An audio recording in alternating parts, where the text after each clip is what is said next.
Hello, hello. Welcome to another show of Voices of the Festival. I hope doing well. Today I'm back home at New York, and I'm very excited to be talking to Taka Komagata, who is going to be in our cast of Butterfly. I just also came from Japan and working with the Tokyo International Vocal Arts Academy, which is a workshop that I created almost 10 years ago. And we're going to bring many of those singers to be part in the cast of Butterfly. Let me invite Taka.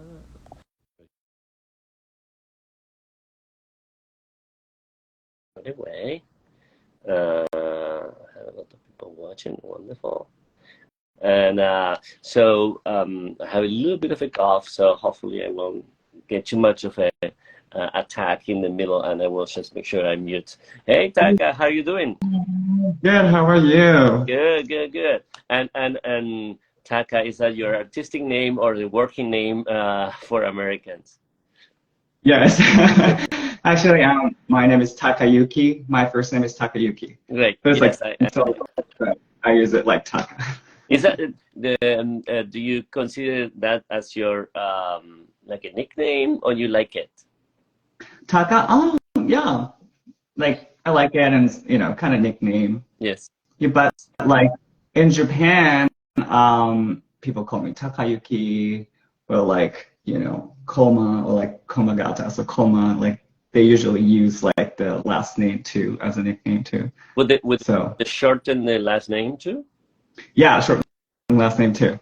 Because It's it is kind two of, characters, right? yeah. Yeah. Mhm. And typically they will say they actually, even in the formal situation, address you with the first name, Tamagata-san. Sorry, and Taka. Is it Takayuchi?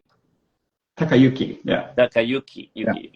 Takayuki-san. Yeah. So excellent. And so, where are you from originally? I was born and raised in Tokyo. Wonderful.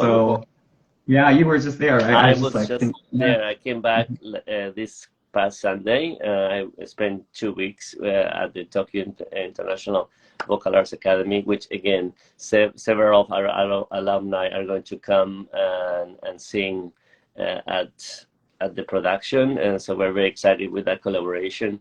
And so I spent 2 weeks there, mostly in in Bunkyo City, so which Hmm. is a neighborhood of central Tokyo.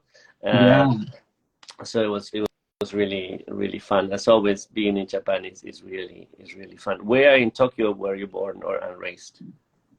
So in Nakano, it's right next to Shinjuku. Like a fast train's just one stop from there. Right. So, In fact, I was in the Chuo line, oh yeah. so Oh yeah. the terminal was in Nakano. Yes, yeah, I was that's my hometown.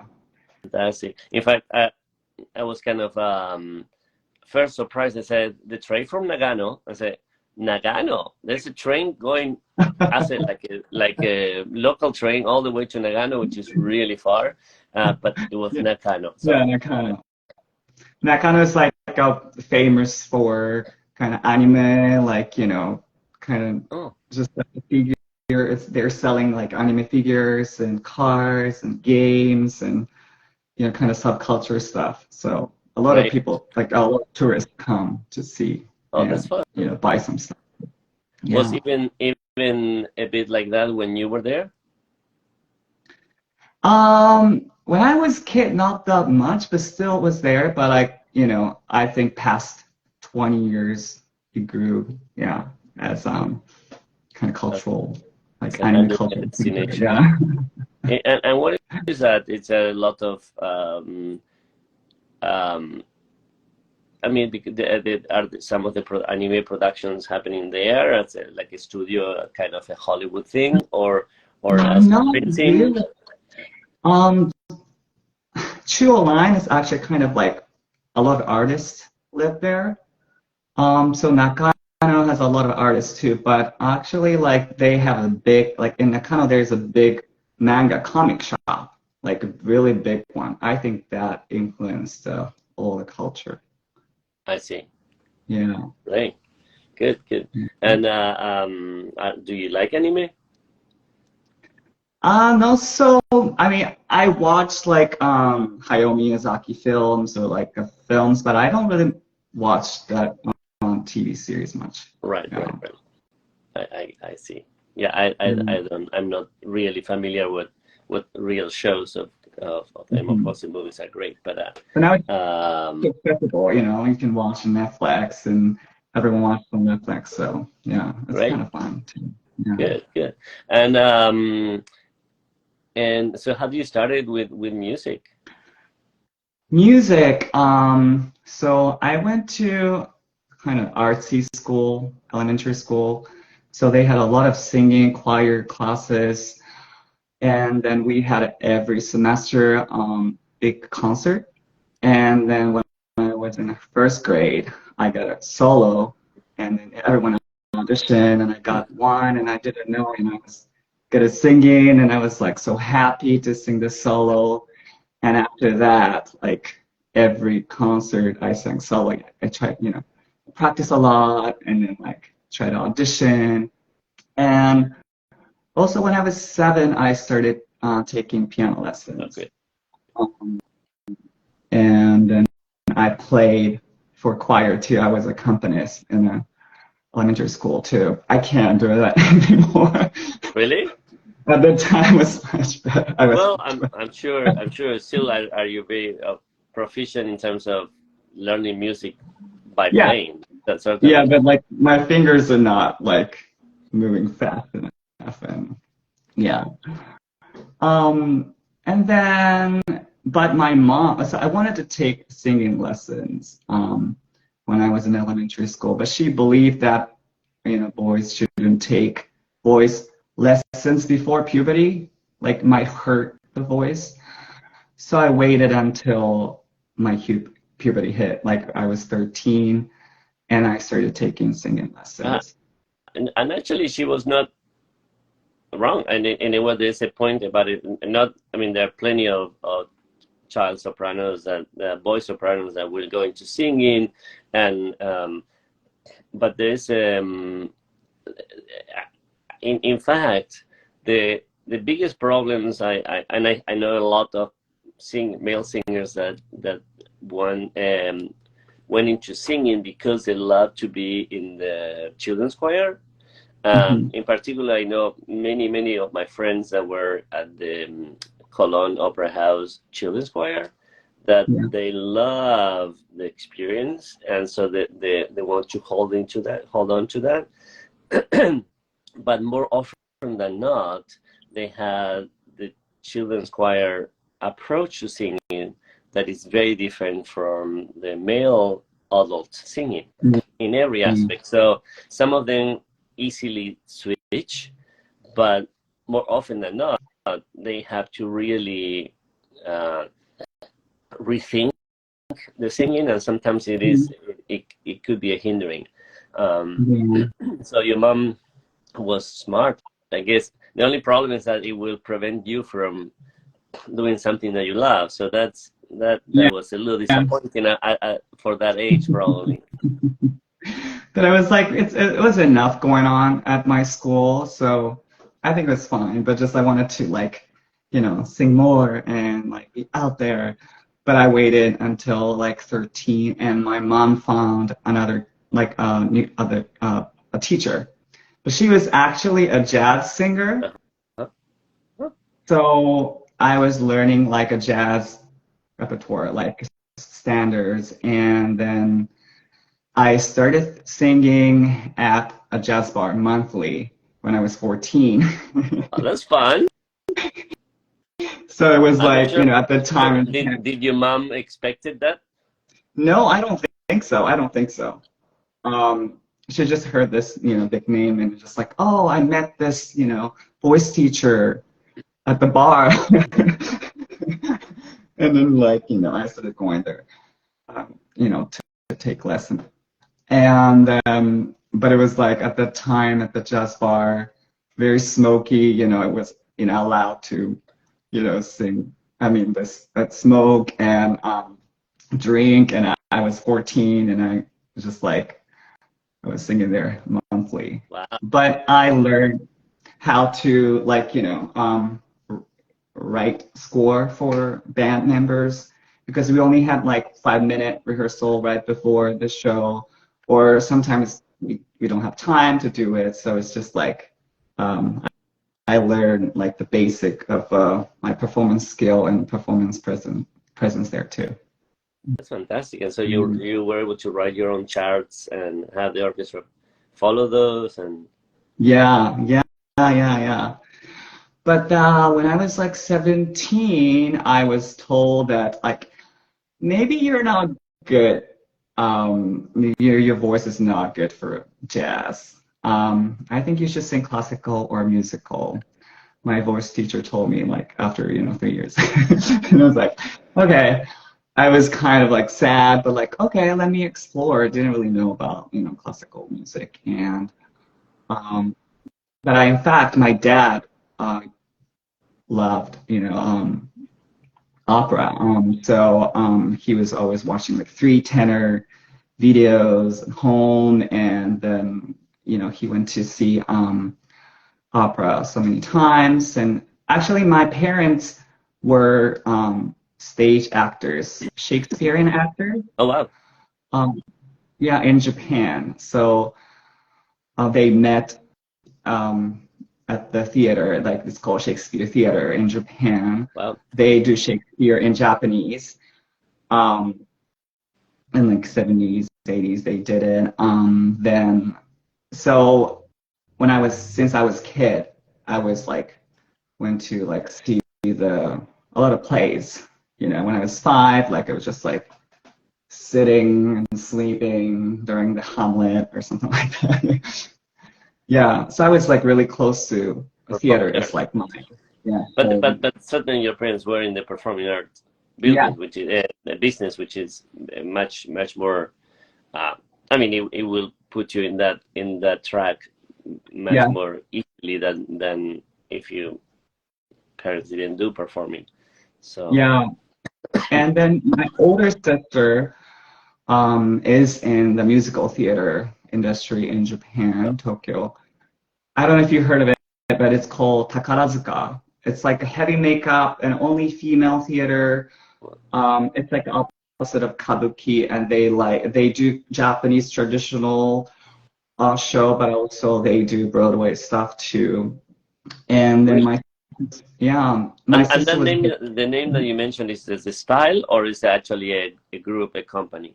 a group company. It's Oh, called Takarazuka. Yeah, it's based in Takarazuka City. It's in Hyogo. oh wow. Um, yeah, close to Osaka. And but they have a big theater in Ginza, and they tour around in Japan. It's a big theater. And then I think she entered. She was 15. The theater. So it was like she was when she was 13. Like she started training really hard to get into this music school is really hard. And if you go to this Takarazuka music school, you're able to work with them after. Wow. So um, And kind she of that inspired me a lot too, like watching her being kind of successful as musical theater actress, and she sings and dances, and I don't dance, but yeah. and is So the is the traditional all female, how old does it go? Because I understand kabuki, which is the modern version of the no plays and things like that, which started in 1800s, but this is all female. this is newer. This is newer. I think it's now 110. Oh, pretty old anyway. Yeah. Oh, yeah. Well, it's younger than kabuki, but Of it's course, really of course, old. but Mm. 110, that means like in 1910. Well, that makes sense. We are Yeah. already in the major era, and we with all the modernization and the Mhm. already female uh, voting and female rights, so that would kind of make sense that we're going into that. That's great. Yeah.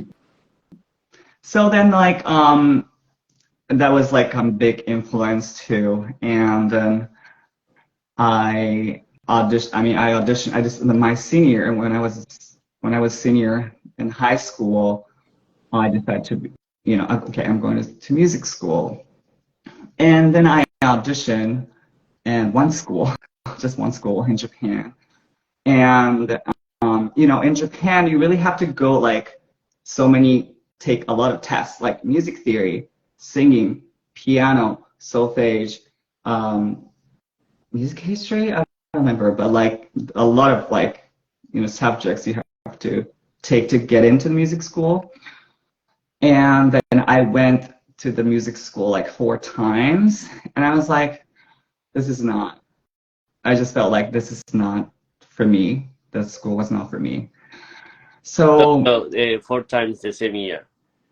yeah, like for the exam, you have to go like 4 days. Which school You is have to this? go. That's just it. But it was Kunitachi Music Oh, School. that's great. That's the Yeah, if I and but I just felt like I was not ready. I was not like I just didn't feel the match at the time. and So why for example Kunitachi and no Gaidai or Sensoku or I mean those are I mean Kunitachi is certainly the top mhm. five, I would say probably as famous as Gaydai. So you went really high. Yeah.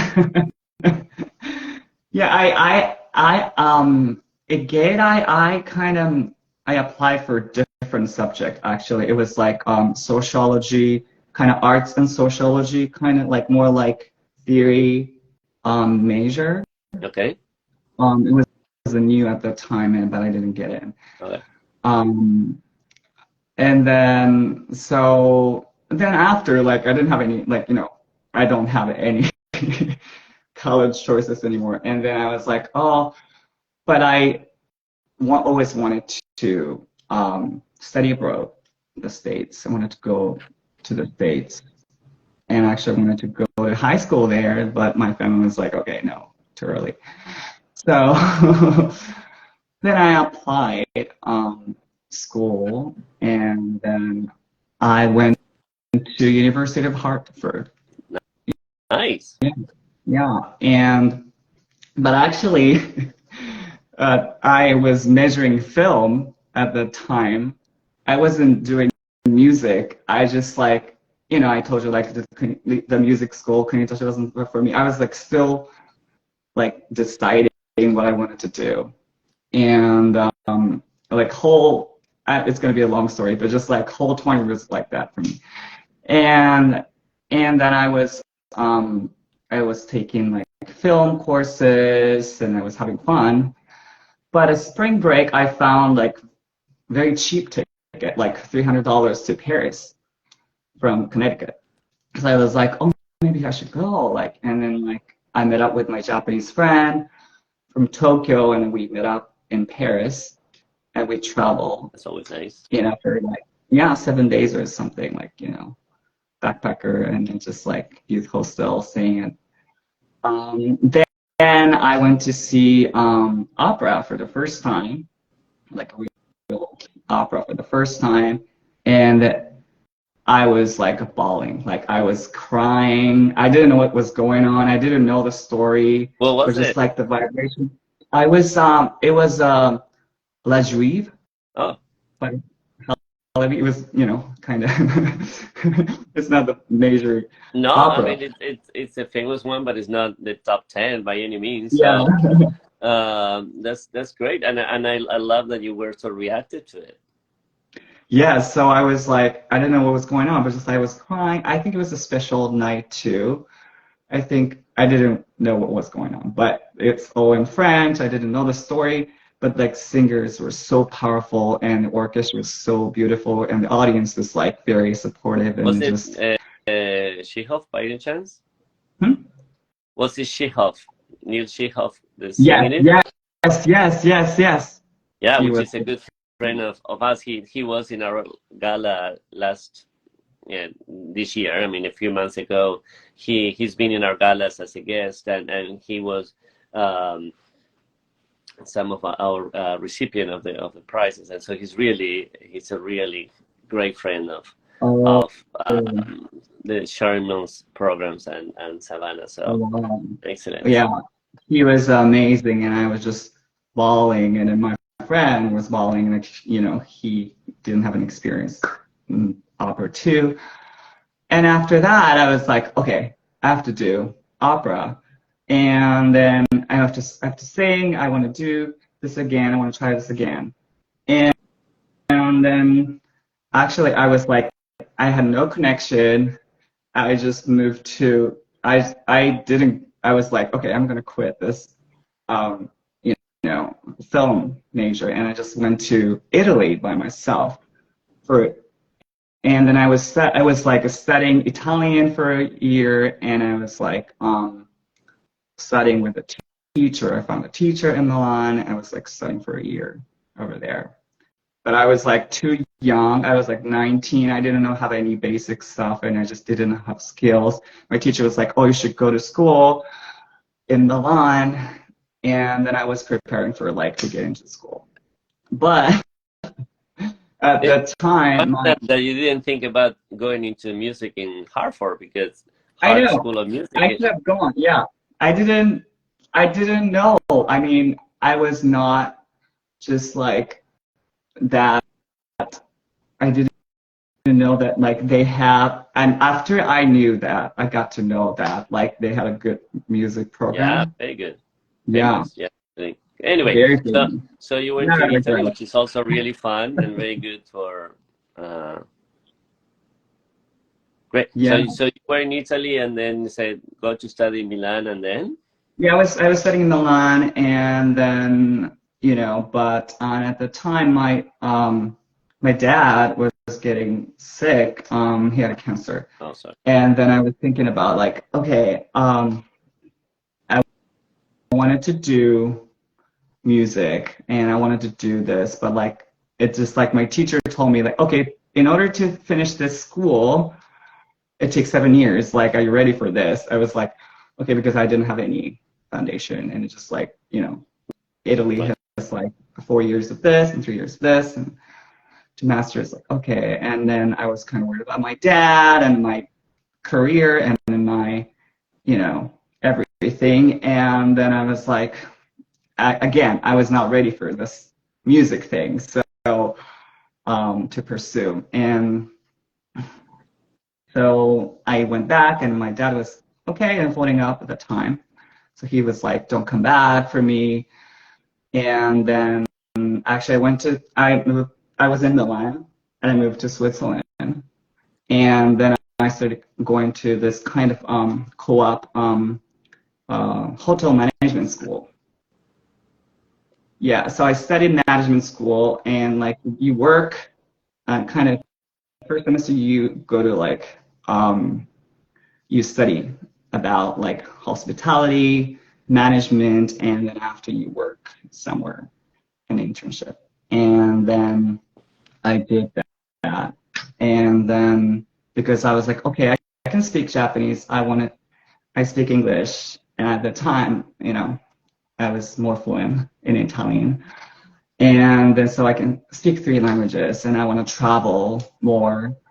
So what can I do? And I'm like, oh, maybe I can work for a hotel. And then that's what I wanted to do by other time, with like 21 or something. And then I got an internship actually in Japan. So I started working there. And, and then my dad health condition was not, getting worse. And then I was taking care of him, and I was working, and I became a full timer worker in Japan. I was like, became a salaryman and a pack train, wearing a suit. Right. Yeah, so for like a few years. And then he passed, and then after that, I was like, you know, another life-changing experience, like kind of like, okay, what am I gonna do? But I stayed a few years after just working there, just like kind of office work. And then, so I had a lot of credits, college credits, but I never finished. So I was like, I should finish like at least like bachelor degree. So I applied a bunch of American schools because they accept old credits and stuff, older credits. And I got it. So I decided to go to Hawaii Pacific University in Hawaii. They accept, and then they gave me scholarship to be a university choir member too. No, great. Yeah. So and then I moved there, and I started singing. It was like heavy, like 10 hours singing every week, and you sing at the church, and then we did like a China tour, and then we did, so many fun things, and I was measuring business, and then, but during that, I was like already 25, 26. Then I finished, but doing the choir thing just made me okay. I want to sing again. And then my choir director was like, "You should sing. Like you should pursue like your singing career." And then okay, I'm gonna be 30 soon, so I have to decide what I want to do. Like seriously. And so then I decided to go to music school, and I moved to Boston to go to music school. And I went to NEC first, and I went to Longy School of Music Art College, and then stayed there 5 years. I So mean, so you went in NEC first and then Bard? yeah, And who Longy were your teachers there? School of Music and in Cambridge. It's part of Bard, but it's my teacher was Robert Honeysucker Okay. first, and then he passed during my second year, and then I started studying with Carol Master Oh, Domenico. nice. Yeah, And and then I did performance degree too. in Longy? Yeah, Longy? yeah, Okay. yeah. I work with Lorraine Yubar at Juilliard, who was in NEC and he still is in Bard. So I was wondering if so Mhm. I knew all this faculty that you mentioned. So that's fun and interesting. Longy and Bard not too far from Hart, so you kind of stay in the same Yeah, I know. Stay in area. the same area. Yeah, and Right. then I finished it and started working. Did you do your masters in one of those, or do you finish it? Yeah, yeah, I did a master's at Longy and then performance degree too Right. after. I'm amazed by the power of that performance when you were 19. I mean, La Juive, isn't that amazing that just one performance will make you so, that impact you that way that you were able to, to change countries Yeah, and I mean you didn't pursue it right away, but in a way it's put you in yeah, that I was a mood. crazy kid. I was like all over the place. I was like, but yeah, it was really such a good experience and just life changing, just life changing experience. Yeah. And then wanted to be, I want to experience again. Also, like, I want to be a singer in that situation too, and then creating that experience too. That was like, has been my purpose and my goal too. So.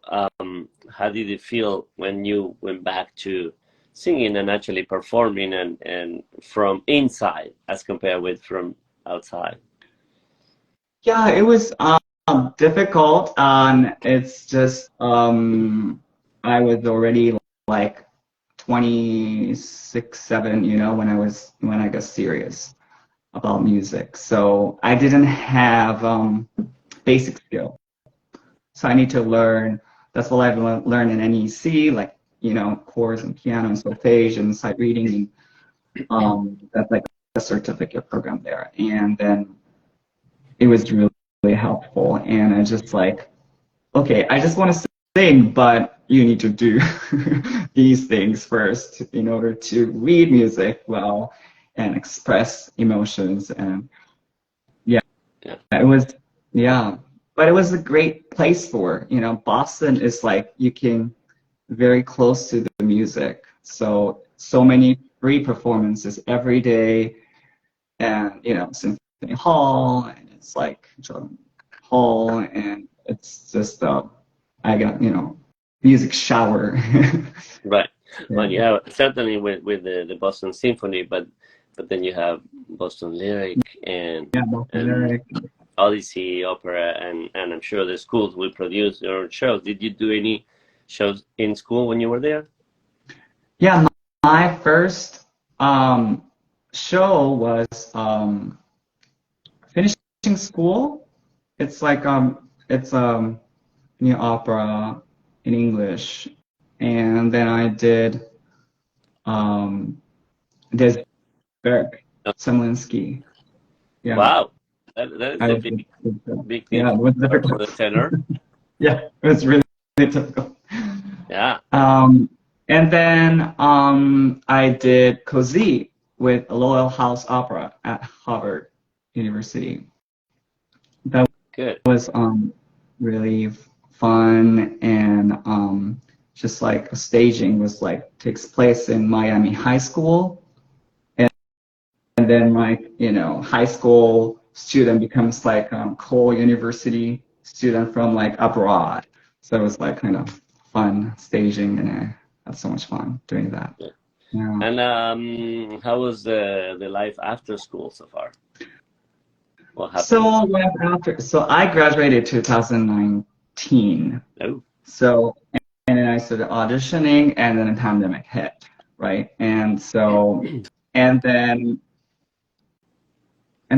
and then during the pandemic, I went back to Hawaii. I moved back. And then I became a resident artist there at Hawaii Opera Theater. And then they gave me a great opportunities. I did Bastiana, or the studio version first. And I did Goro main stage, like it was the 2021. And then I did Secret Garden. oh, Yeah, great. opera composed by um, Nolan Gasser, Oh, so and not the not the Simon, musical. not the musical. Okay. Yeah, that I was calling the 10-year-old boy. It was beautiful music. And then I did Memorino this February with them. That's great. I think congratulations. That you do the lead role in Hawaii. That is very encouraging, I'm sure. Yeah, yeah. It was yeah, a beautiful experience. Yeah. And it's good to move up, and that's always a great sign of moving up from the studio into the lead of a Hmm. major production. That means that you do your work, and that you're being appreciated for everything from the acting skills, the singing skills, the musical Hmm. skills, the performance. I saw that the production was Hmm. fun, was very special. Not certainly in what's the original? I think it was supposed to be somewhere in southern France or southern Tyrol. I don't remember. But this production, it was very different, right? Which one is the Elixir? The Elixir, the one you Yeah, did in Elixir Hawaii. takes place in Sugar Farm in Hawaii.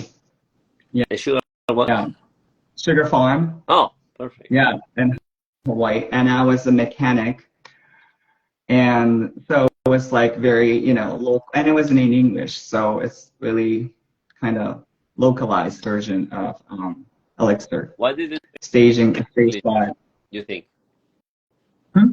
Why did they do it in English, do you think? I think it's more accessible, and it was like it took place in Hawaii, so kind of makes more sense. Yeah, so Good. it was beautiful production by Maria Todaro. Oh, Maria. Yeah, Maria. Oh, great. Yeah, Okay, good. Yeah, yes. yeah. So, hopefully you'll come to to what's the name, the festival in upstate New York. But yeah, she has a festival there, and Yeah. with Louis Otti, Phoenicia. Hmm. So yeah, fun. And you said that you did go to there in Hawaii. Was that your first time with Butterfly, or have you seen it before? Goro? Hmm. I mean, I know I never. you sang Goro in Hawaii, but was that your first time seeing Butterfly, or have you seen a performance of it before you started studying it? I never seen it. Actually, it was like so 10 days before rehearsal started, the Goro, the singer, who was supposed to be doing Goro, like backed up. Wow. So, and in Hawaii Opera, can you learn, you know, Goro in 10 days? I was like, I can try. So it was really, last minute, but it was fun. And then I never seen it. I hadn't seen the Butterfly before. Wow. I knew some arias, but I didn't really know anything about it. So I started watching and learning it, and yeah, so it's How just long so. did it, I mean, I always ask this in Butterfly, how long did it take you to start crying? When did you start crying with that show? I don't know. I remember the first time Like, I saw it was in the movie version mhm, with Troxel, yeah, and I think the conductor is a Conlon, and by the middle of the second act, I was like crying, and I didn't stop until the end. yeah. So But I was already kind of girl mentality, trying to be like a little bit mean. I see.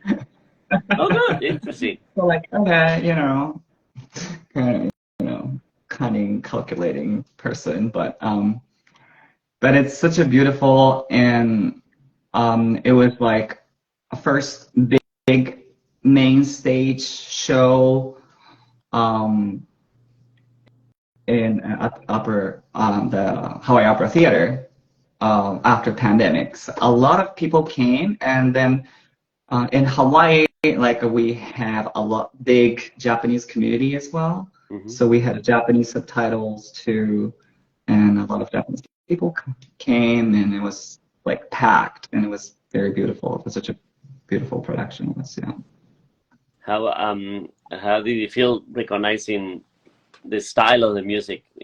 I mean, there's some of the tunes are based on famous tunes, but how was Yeah.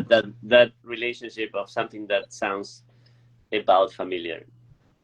Yeah, it was so interesting. And then I only sang Puccini once, Gianni Schicchi, and then I never sang other, you know.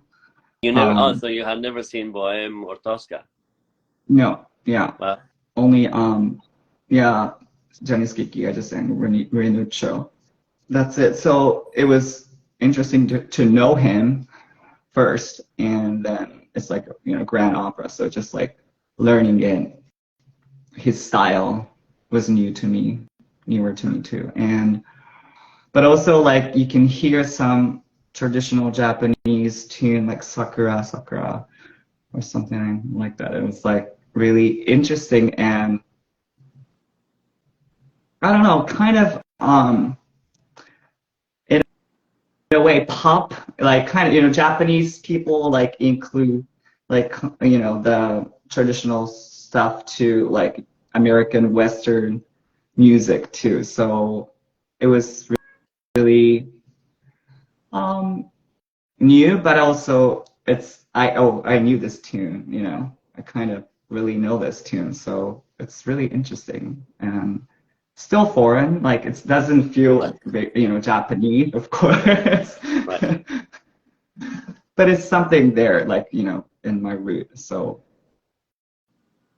But yeah, it is essentially it is an Italian piece. There's no doubt mhm. about it, and the way um, thing behave, it's just a different frame of mind. In fact, talking about this, there's a relationship that I can talk, and I'm going to move a little aside for a second. But I was talking to someone, a singer in the program this past month, and she's the daughter of a priest in a temple, in a mostly Buddhist temple. And she said, yes, my father owns the temple. And I said, what do you mean he owns? Yeah, so it is a temple. It's been in the family for 4 generations, and she was supposed to be in the temple, but she decided to go into singing, and the family of her family created a temple sorry, to have a bit of a in a different approach. It wasn't just a temple for the dead, but actually for the living people, and the idea of helping others based on some British lady that came and made an impact on a Japanese person during after the First World.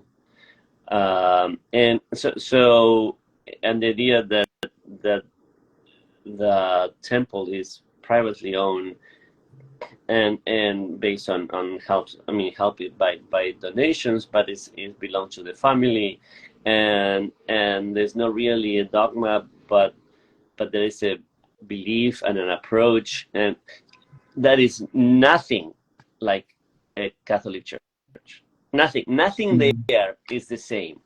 So in fact, I would have thought that that's unthinkable. You couldn't. I mean, when I saw a temple, I said, "Well, I wonder which institution runs this temple, or how is it related to the Buddhism?" And I imagined that there was some kind of overarching institution that it. So and then the priest will be in some kind of school. So what I'm saying is that there's we are programmed to think certain things in a certain way, and because that's the way we do it, and this is so foreign, so different, that nothing of that scenario I could not even make it up, so.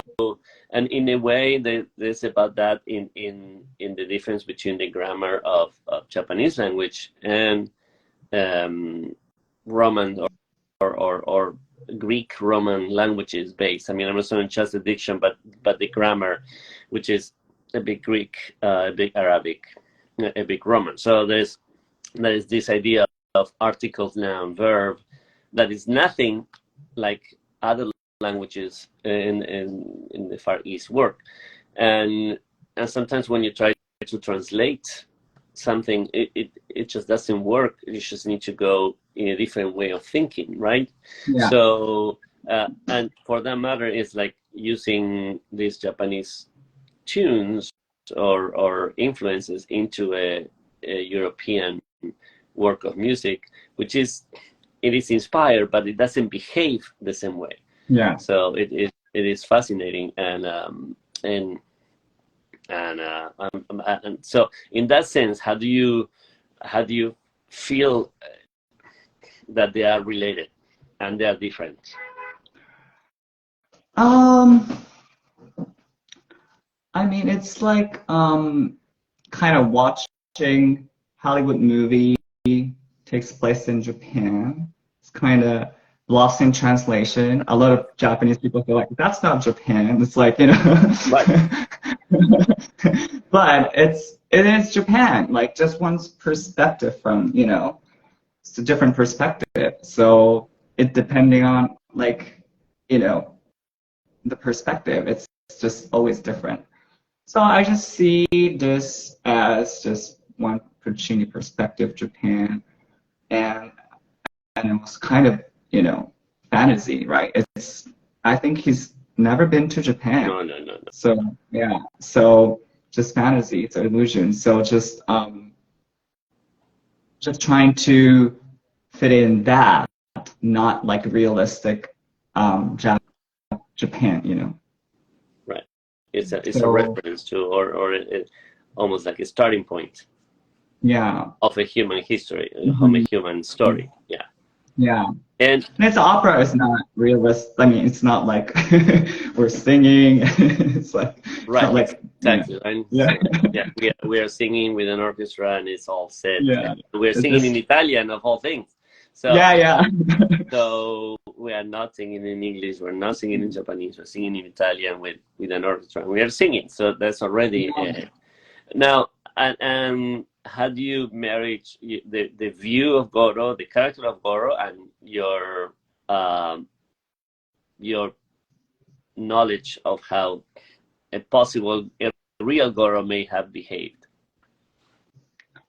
Um, I think Goro is like the villain in the show. I mean, not villain, but just like the not like the most like a mean person in the show because like he is the businessman and he is marriage broker, but he's just trying to get money from everyone, and he's very calculating and he's very cunning. That's how I portray. Like a lot of like I try to I first just like very submissive Japanese like person and just like this stage director and also like the music director like we talked like Gregory Keller and Ben Makino like just like okay so we don't want traditional like version of Garo like you watch and you know like we need this is your town, this is your country, this is your home base more like you're the you know you're the leader, you do the thing so you have the control. So that's how I learned this. I mean, of course, depending on like you know production would change, and like I'll be flexible, and I would try to adapt. But my understanding is Goro is such a businessman, and just like he is the one like you know made this all happen. So that's my perspective. Yeah, I mean, you certainly you facilitate the Mhm. story. I mean, however, not that you were intended to finish that way. In fact, you tried to dissuade her to to still keep it in that relationship and help her to move on. Certainly for financial reasons, but still, you know that what she's in a wrong belief, and you in the second act you're trying to help her in a way to say move on, and here this is another great deal. Yeah. So so there's but certainly you are the one that make the marriage happen, and the marriage didn't go well, but it's in a way it's not your responsibility, although you may have known that it could have been a problem, but Mhm. that was just, I mean, yeah, Yeah, I yeah, feel like that's a very, I mean, in the history, kind of, in our culture, kind of typical, like there's so many people like that, Goro, you know.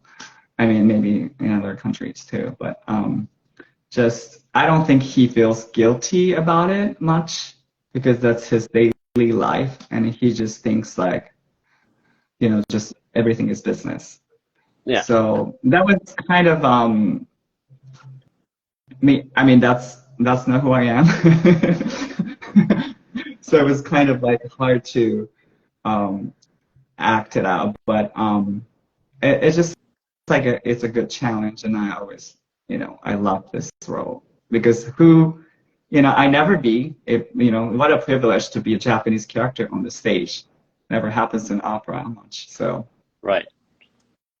Yeah. And albeit it's again it's through a view of a non-Japanese creator, both music and libretto, but still the character is Japanese. Mhm. You can make it on. It is happened.